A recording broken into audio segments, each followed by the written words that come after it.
Yep. Yo, what's good, man? It's your boy Ryze Hendricks, and you watching Heritage Hip Hop. Yep.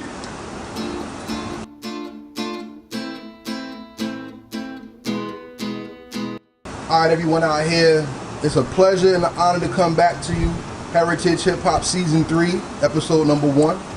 And right now, I'm with an MC that I've been trying to get an understanding of for a little more than a year now. Can you introduce yourself to the people? What's up, y'all? Ryze Hendricks, man. All the way from Buffalo, New York. You know, representing for Jersey, too. I've been out here for 11 years, though, so, you know, upstate New York to Jersey, man. That's what it is. Alright, so let's get into it. Now, from our understanding of you, as you said, Buffalo, New York is home more than anything. Yeah. And with the recent rise in Buffalo MCs coming out into the game right now, Buffalo has been a voice that has not really been heard in hip hop for generations. Yeah. Tell me about Buffalo and how Buffalo raised you MC wise. MC wise, you know, even though it's Buffalo, you still get your influence from New York City. You know what I'm saying? Because it's New York State. So, you know, we grew up listening to, you know, Wu-Tang, Jay-Z, you know, Nas. So, you know, it's kind of like, it's another borough of New York City, but it's just way upstate. You know what I'm saying? It's pretty much the same thing. We go through the same struggles, the same hoods. Like, if you do your research, Buffalo is like one of the worst cities on the planet, like top 10 worst cities, you know what I'm saying? So we got, you know, it's a city like any other city that's going through their struggles, you know what I'm saying? You know, from hood to hood, man, it's just a whole bunch of shit going on. The economy's like crazy, so everybody, if you ain't got a job, you definitely in the drug game. Like it's crazy out there, man. So, you know, we've been wanting to tell this story for years, but nobody really gave us a chance. But now we getting that chance, you know what I'm saying? Like, you know, you heard boys like Westside Gun, Conway, you know what I mean? Like, them boys really, you know, put the town on the map, you know what I'm saying? So salute to them, you know what I'm saying?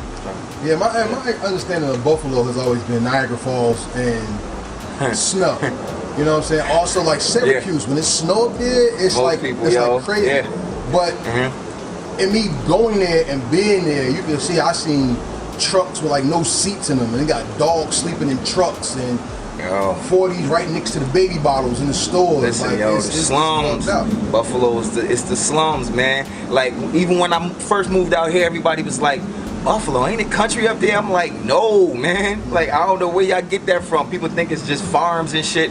I said, no, like, Buffalo's a city. Like, you know what I'm saying? Like Buffalo was kind of similar to Newark. I always compare it to like Newark / Irvington. You know what I'm saying? Something like that. You know what I mean? Just more snow. Just more snow. Yeah. But the thing about Buffalo and New Jersey that's kind of similar is the voice that needs to be heard. Because Buffalo has, from my understanding of upstate New York, you know what I'm saying? Don't get me wrong, I'm not trying to say I'm from everywhere, I've been everywhere. But from my understanding through travel, anytime you have melanated people, there's always a struggle there. And always a story to be told. Yeah. How has Buffalo groomed you to tell your story so that people could feel the Buffalo in you and you never forget where you come from? Man. Well, Buffalo has always been like, looked at like the underdog. We've always been looked at as like the underdog. So it like instills some like determination in you to make something of yourself, because ain't shit really going on there, you know what I'm saying? Ain't nobody really made, especially like in this music shit, or just period. Ain't you never hear about big names, any real successful person come from the town, you know what I'm saying? And then mixed with all the struggles, so it instills in you like, yo, I gotta work hard, I gotta work twice, 3 times as hard to make something of myself, because you know how people are already looking at Buffalo, especially when it comes to this hip hop thing, you know what I'm saying?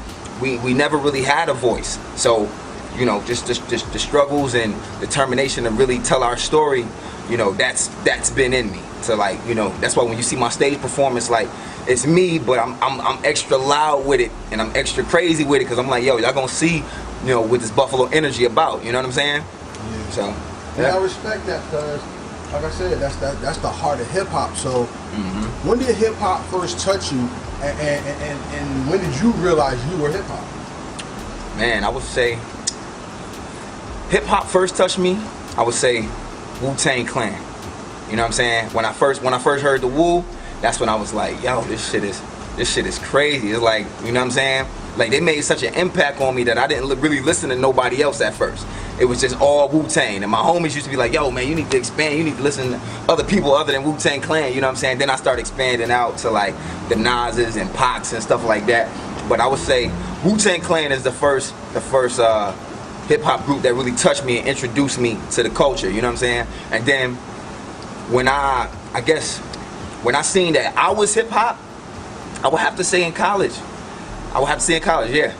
Cause you know, at that time I was big into sports, you know what I'm saying? Like I was, you know, I ran track and I was redshirting with football at the time. And what school? Kentucky State University. Nice. Yeah, shout out to Kentucky. KSU, what up? Alright. So, you know, a few of my homies, my best friend Jay Rich, and he has a couple other dudes with him, and they formed like a rap group, you know what I mean? And they was on this little independent label that was on the campus at the time. And I was like, yo, listen, I rap too, you know what I'm saying? I wanted to be a part of it, you know what I'm saying? So they was like, all right, spit something, let me hear something, you know what I'm saying? You from New York, you better know how to spit or whatever. So I remember just blacking out, and I spit like a 40-bar verse in front of everybody. I just blacked out, had my eyes closed, I was like in it, going in. By the time I opened my eyes, everybody was looking at me like, hey yo, he gotta be a part of the team, like put him on the team, you know what I'm saying? And that's kind of like where the love developed, you know what I'm saying? Just seeing that love that I was getting, I started getting in talent shows, and you know, my first couple of talent shows, I didn't win them, but people heard me like, yo, you can spit, yo, you need to put out a mixtape, this and that, right? So I'm like, all right. I met my homie Hybrid. Shout out to Hybrid. He from Kentucky too. He another hard-working artist. He had a studio. So you know, me and him connected. I got a hold of some beats from some in-house producers. You know what I'm saying? A few people on campus. My man Walk. Shout out to Walker Mill back in Buffalo.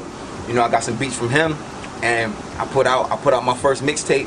Shit blew up on campus. You know what I'm saying? And then going into this other talent show, everybody had heard the mixtape. So when I got up there, everybody knew the music. So I won the shit easy because people knew the music. They was in the crowd singing the shit, and I just had a crazy buzz on campus. And I was like, yo, I want to do this shit for real. Like, this is my life. This is what I want to do. You know what I'm saying? DJs playing my shit at the parties, the college parties and shit. I said, when I'm done with this, I said, I'm moving up to Jersey. I'm going to commute back and forth to New York City and really try to make this thing pop. So yeah. How has the move from Buffalo to Kentucky to Jersey help elevate you as an MC and taught you about the game? I would say from Buffalo to Kentucky, you know, being from Buffalo, right, New York State, so you know your style is mainly East Coast, you know what I'm saying? But when I moved out to Kentucky, you know, that's like the Midwest / Southern culture, you know what I'm saying? So being there, I had to like, cash money, and you know what I mean? I was like adjusting my style a little bit. Still New York, but I would rap on Southern beats, and the shit sound crazy because, you know, I would still come with bars, but just on some bouncy shit. You know what I'm saying? And you know, people was feeling me because it was like, yo, you making an effort to really, you know, embrace us, our culture out here. You know what I'm saying?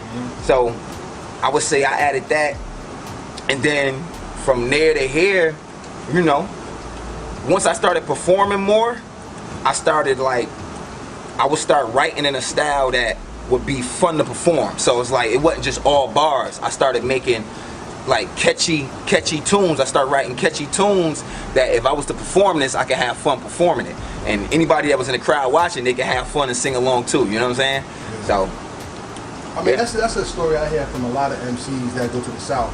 My man, he went to Texas Southern, I think he was. And I mean, he said the first time he heard Wo Kimosabi, he was like, what the hell is this? Because our hip hop up here is more story, lyrical driven, and down here is more bass feeling driven. It's about the feeling and the flow. Right. Up here is about the bars and the message. Right. So I ask you this: Ryze Hendricks is an MC that can spit, that can perform. But when he's writing, who is he? And when he's writing, shit, he's me. I don't know how to put that. Like, you know, this is what I tell people, like, during my writing process. I say, if a beat talks to me, I feel like I gotta talk back to it. I gotta have a conversation with the beat. So if I listen to a beat and I'm feeling it, I gotta talk back to it. Like, okay, this is the feel of this beat. I have to writing this way. My flow may change based on the drum set. Like for example, the song y'all heard, I Guess Moonlight, it's like my fan favorite song right now. Like if you go back and listen to that beat, like the way the pattern of the drum is like it's like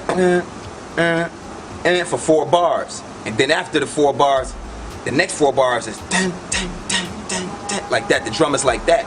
So I go from yo, my money's right, then my mind is right, if the funds low, then I'm fucked up, and then when I get to when the like drum key hitting, real niggas I stay on my grind. You know what I'm saying? I just go bass to the drum. It's all about the feel. I gotta talk back to the beat, however it's talking to me. So that's me, man. When I'm writing, man, I gotta go off the feel of what the beat talking about.